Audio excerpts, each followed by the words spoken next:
Le film commence avec des manifestants qui se rassemblent devant l'hôtel de ville où le gouverneur Sandro Correa a son bureau.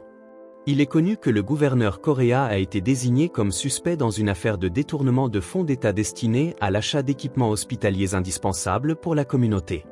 Quelques jours plus tôt, les agents de la division spéciale armée d'AE ont visité le manoir du gouverneur, où ils ont perquisitionné et arrêté ce dernier. Les agents d'AE, Miguel et Edu, ont ensuite emmené le gouverneur dans la salle d'interrogatoire, où ils l'ont confronté à une série de preuves liées au détournement de fonds par le gouverneur Correa. En outre, dans l'une des preuves enregistrées, le gouverneur a déclaré qu'il n'hésiterait pas à tuer quiconque oserait révéler ses actions au public et à la police.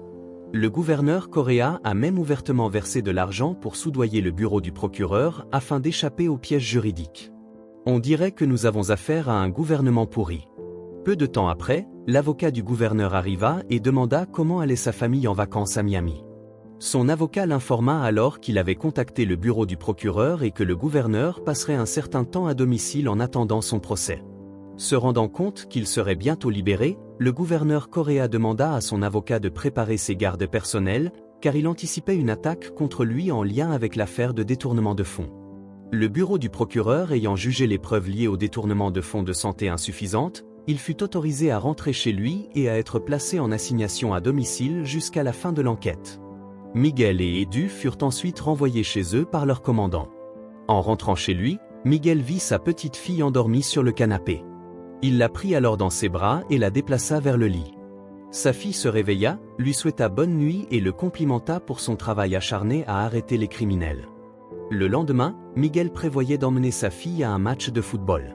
Peu après, son ex-femme vint chercher leur fille à la maison. À son arrivée au bureau, Miguel apprit par ses supérieurs que sa division serait dissoute et que l'affaire de détournement de fonds de santé du gouverneur Correa serait transférée à la police militaire. Miguel, qui enquêtait sur cette affaire depuis des mois, se sentit en colère et désapprouva la décision de ses supérieurs. Cependant, il n'eut d'autre choix que d'accepter cette décision et de quitter le bureau. Edu rappela alors à Miguel sa promesse d'emmener sa fille au match de football. Miguel se précipita pour retrouver sa fille, qui l'attendait avec son ex-femme, bien qu'il fût un peu en retard. Sa fille semblait tellement excitée à l'idée d'aller voir un match de football avec son père. Après avoir enfilé le maillot de l'équipe nationale du Brésil et pris une photo de groupe, Miguel et sa fille se précipitèrent ensuite à pied vers le stade. En chemin, sa fille fut soudainement tirée dessus par quelqu'un. Miguel se précipita à l'hôpital pour lui prodiguer des soins médicaux urgents. Les infirmières emmenèrent immédiatement la fille de Miguel aux urgences et demandèrent à Miguel d'attendre dehors. Cependant, l'impatient Miguel entra précipitamment. En marchant dans le couloir de l'hôpital, il vit de nombreux patients négligés en raison des mauvaises installations de l'hôpital et du manque de fonds. Plus tard, Miguel trouva sa fille allongée, faible, devant la salle d'opération. La fille de Miguel ne put être traitée rapidement car l'hôpital manquait de nombreuses installations opératoires, de sorte que de nombreux patients devaient d'abord faire la queue. En raison du manque de sang et de l'absence de traitement rapide, la fille de Miguel mourut peu de temps après. L'ex-femme de Miguel arriva à l'hôpital et fut choquée d'apprendre que sa petite fille était morte. Edu, qui exprima ses sincères condoléances pour le décès de la fille de Miguel, essaya d'aider Miguel à trouver des indices sur l'identité du tireur. Cependant, Miguel ne connaissait pas l'endroit où le tireur se trouvait car ils étaient passés devant de nombreux bâtiments pendant l'incident, si bien que le coupable pouvait se cacher n'importe où. D'autre part, Miguel insista sur le fait que la mort de sa fille était causée par les installations insuffisantes de l'hôpital. Il pensa que sa fille aurait peut-être pu être sauvée si l'hôpital avait plus de matériel et d'équipements adéquats, afin que les patients ne soient pas négligés et ne souffrent pas jusqu'à la mort. Dans son découragement, Miguel apprit que le gouverneur Correa avait été déclaré non coupable du détournement des fonds de santé qu'il avait piégé il y a quelque temps. Ne trébuchant plus sur des problèmes juridiques, Correa annonça publiquement sa candidature à la présidence et promit d'augmenter le budget de la santé et des hôpitaux publics pour améliorer le bien-être du peuple brésilien. Miguel, furieux contre tous les mensonges de Correa et ses fausses promesses, passa alors à travers la foule de manifestants devant l'hôtel de ville et attaqua le policier chargé de contrôler les manifestations. L'action de Miguel pour paralyser la police en portant un masque fut immédiatement enregistrée par l'un des manifestants. Après avoir neutralisé les gardes personnels de Correa, Miguel atteignit l'homme à l'hôtel de ville et finit par tuer le gouverneur corrompu, qui était indirectement responsable de la mort de sa fille. Ailleurs, un milliardaire nommé Antero Gomes a une réunion avec la ministre Marta Regina, où ils discutent des élections générales qui se tiendront bientôt. Le lendemain, Gomes a tenu une réunion avec ses collègues politiciens et leur a demandé de soutenir pleinement la candidature de son fils à la présidence pour remplacer Correa. Évidemment, les politiciens de Gomes furent choqués par cette nomination, car le fils de Gomes n'avait aucune crédibilité en tant que président. Entendant cela, Gomes devint furieux et les menaça de révéler les actes de corruption de ces politiciens à la ministre Regina. Quelques jours plus tard, Miguel commença à retourner au travail, ne voulant pas se laisser sombrer dans une profonde dépression après la mort de sa fille bien-aimée. Miguel et Edu furent ensuite chargés d'enquêter sur les émeutes qui s'étaient produites pendant la manifestation. L'équipe d'enquête réussit à collecter plusieurs suspects soupçonnés d'être les cerveaux de l'émeute, et Miguel semblait connaître l'une des femmes suspectes qu'il avait rencontrées pendant l'action. Ne voulant pas que son identité soit exposée, Miguel prit l'initiative de proposer d'interroger cette femme, qui fut ensuite identifiée sous le nom de Na, une programmeuse. Na savait que Miguel était celui qui avait attaqué la police et dit qu'elle avait un enregistrement des actions de Miguel sur son téléphone portable. Miguel n'eut d'autre choix que de libérer Na et de récupérer le téléphone de la femme avant d'être repéré par ses collègues. Na proposa ensuite d'aider Miguel à enquêter sur un cas de détournement de fonds médicaux et d'équipements hospitaliers, où Miguel pensait que Correa ne pourrait pas résoudre cela seul.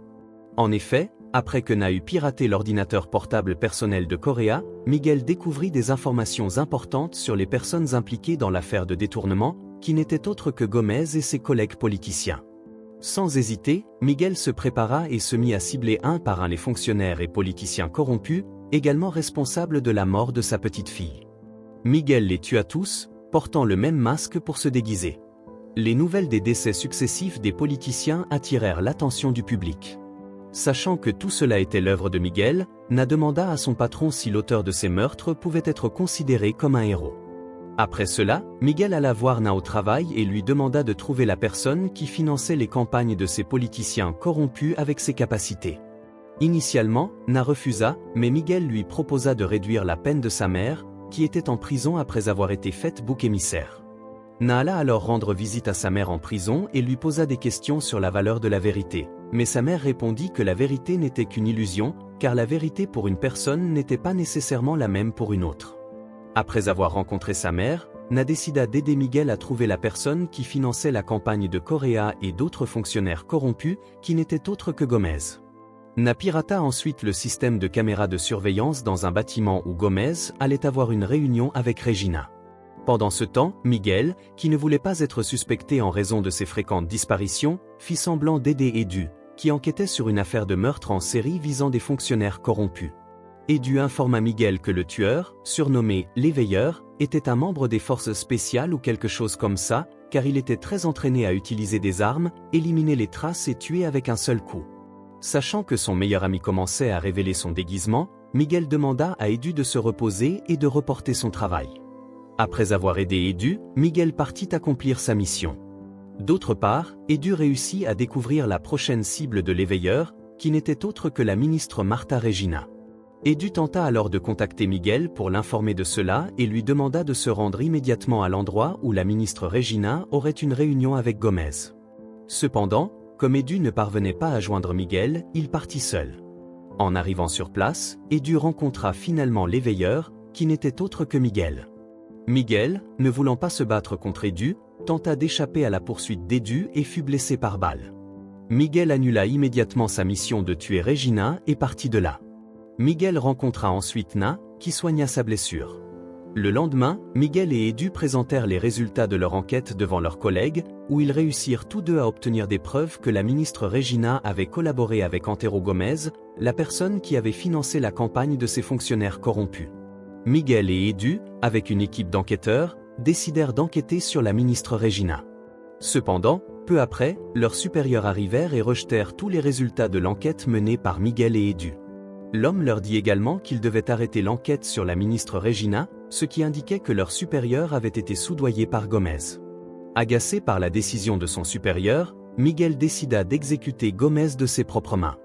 Pendant ce temps, à la résidence de Gomes, il était vu en train de dîner avec plusieurs autres fonctionnaires ayant une grande influence dans le gouvernement.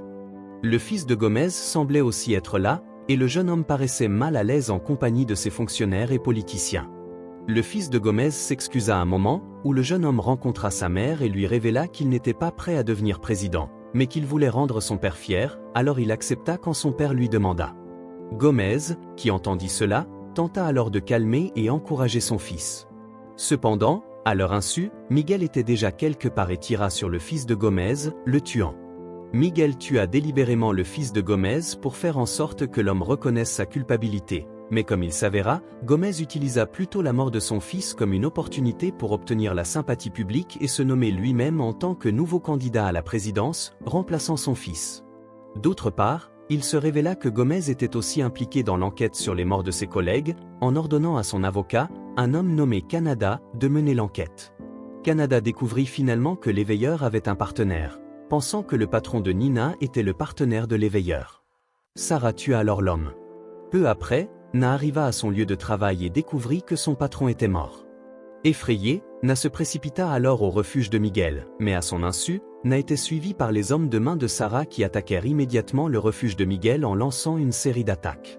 Dans le chaos, Si réussit à prendre Na en otage et proposa un marché à Miguel pour sauver la vie de Nina. Sika ordonna ensuite à Miguel de tuer un autre candidat à la présidence, à savoir Julia Machado. Miguel n'eut d'autre choix que d'obéir à la demande de Sika pour sauver Nina. Peu après, la police arriva au refuge de Miguel, où les habitants locaux avaient signalé qu'une fusillade avait eu lieu. Edu et son équipe, qui étaient aussi allés là-bas pour mener une enquête, découvrirent finalement que l'endroit était celui où l'éveilleur se cachait. Cependant, ce qui surprit encore plus Edu, c'est l'identité de l'éveilleur, qui n'était autre que son meilleur ami. Edu le découvrit après avoir trouvé le téléphone portable de Miguel là-bas. Sachant que l'éveilleur visait Gomez, Edu se précipita immédiatement vers le lieu du débat des candidats à la présidence, où Miguel se rendait aussi pour tuer Julia. Arrivé au lieu du débat, Miguel se préparait à tuer Julia, bien qu'elle soit une politicienne honnête. Cependant, juste au moment où Miguel s'apprêtait à tirer sur Julia, Edu apparut et l'arrêta immédiatement. Les deux se lancèrent dans un combat féroce, mais tentèrent de ne pas se tuer. Edu dit à Miguel d'arrêter toutes ses actions, car pour lui, Miguel était le même que les corrupteurs s'ils continuaient ainsi, mais Miguel ne s'en souciait pas. D'autre part, Na, qui était détenue captive par Sarah, réalisa qu'elle était à découvert et se défendit, réussissant à sérieusement blesser Sarah. Miguel fut plus tard arrêté pour le meurtre des fonctionnaires corrompus. Edu amena ensuite l'ex-femme de Miguel, espérant qu'elle pourrait le persuader.